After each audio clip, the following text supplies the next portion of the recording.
Hi guys, welcome to my tutorial.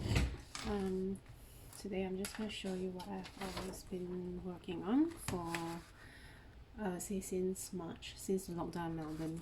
So I found this particular pattern, knitting pattern from Spotlight stores. Yeah, so went online and I bought a few different wools. I'll just show you what the wool is. I got. So you always will have the tag. Yeah, hope you guys can see. Yeah, so this is the one I bought. 4 Seasons Pure Wool 8 Ply from Spotlight. This is how the wool looks like.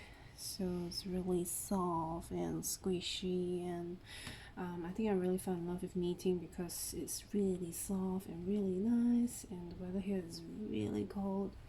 Yeah, like today just raining for the whole morning until right now it's about, I think feels like 42 degrees. Yeah, so anyway, so this is actually easy to make.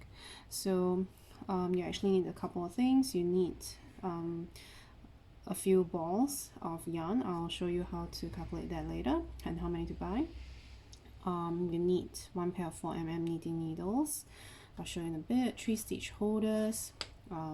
That's mainly for the collar itself. 5 buttons. So over here there's 5 button holes on the other end as well. Scissors, yarn needle, tape measure. Okay, so basically have my wool here already. Some of the stitch holders they're talking about, I don't really have it, but I actually have these colorful ones. I think I've given one of my friends who got interested as well. Yeah, so these are the stitch holders, stitch markers. So I've got a whole lot of them. I think I bought it on Wish, and it was quite affordable. Recently, yeah, I saw someone's video and I noticed there's this really cute thing. So this is a rubber ducky. I think they drew a hole here and then just screw this in. So I think it's pretty easy to make, but yeah, it just makes me happy buying it and it coming in the mail, if you know what I mean. Okay, so basically I am at the first page because I did the back in a very poor manner, so I didn't realize that this particular jacket actually uses what we call the stocking stitch or stockinette stitch, which means it's 1 row of purl and 1 row of knit. So I didn't realize that, and the pattern got lost while I was trying to figure out how to increase, decrease, casting off, and there are a lot of different patterns as well. So in other words, I actually kind of screwed it up, but not to worry. I've already finished 2 other pages almost. Finished the left and the right panel, the front, as well as 2 sleeves. So what I need to work on right now is actually the back.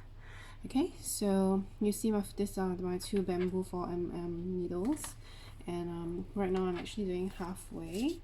Okay, don't know whether you can see the entire thing, but I'm actually already doing it halfway. So this is my, if I'm not wrong, this is a purl. So this is the right side.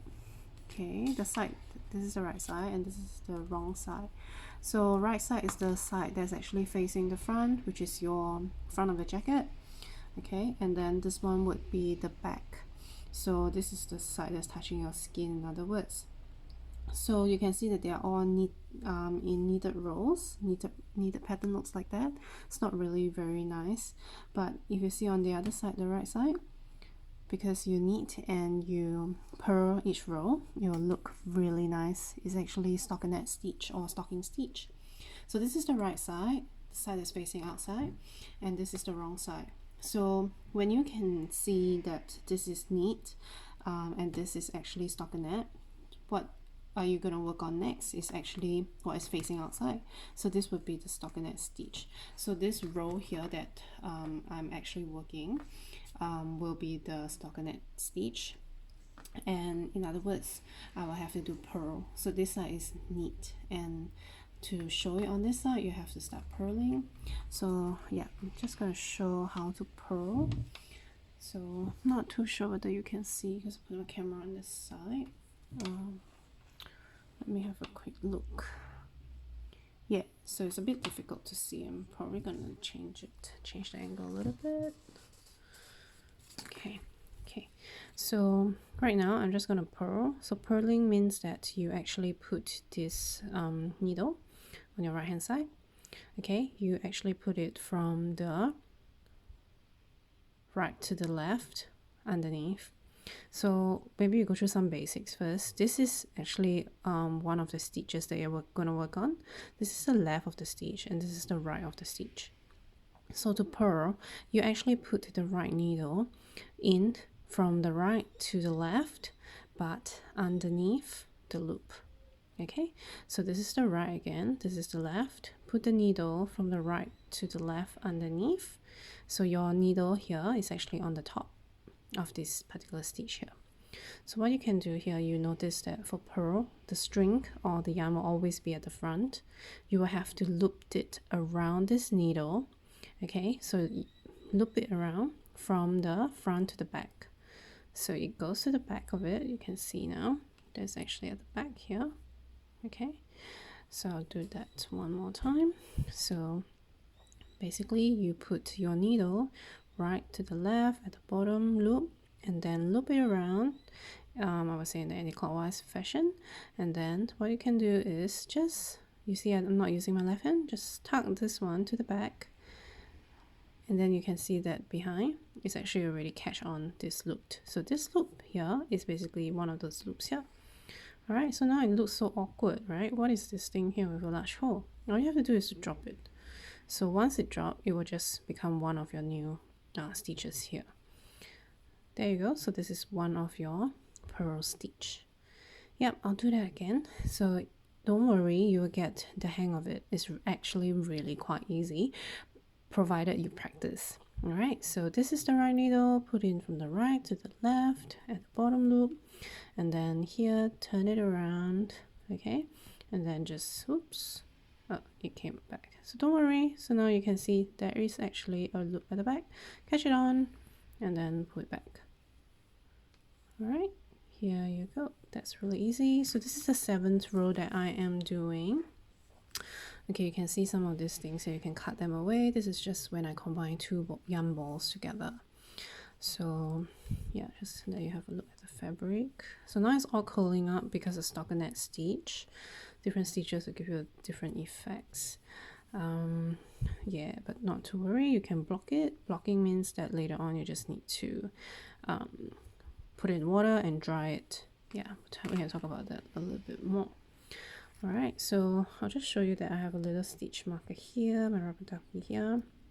I've actually accidentally dropped one of the stitches here at the back. I've actually dropped it. So by the time I realized that this loop here has not been caught on my needle, I'm already like 3 rows into it, and I didn't want to unstitch everything just to catch this on. So I decided I'm just going to put a stitch marker here, and then later on I'll just try and tie this loop to one of the nearest loop around it with a small piece of yarn. Yeah, it wouldn't be too obvious because looking at the scale of things that you're doing, this is going to be twice the length is a back of a cardigan. So looking at the scale of things actually really doesn't matter when you drop a stitch. Alright, that's so much for all. That's all, and I just want to end with this really cute little rubber ducky that I can't get over. Alright, it's lockdown, and hope everyone have a good weekend. Not to worry, ducky is here. We'll have a good lockdown. Alright, everyone, take care. Bye bye.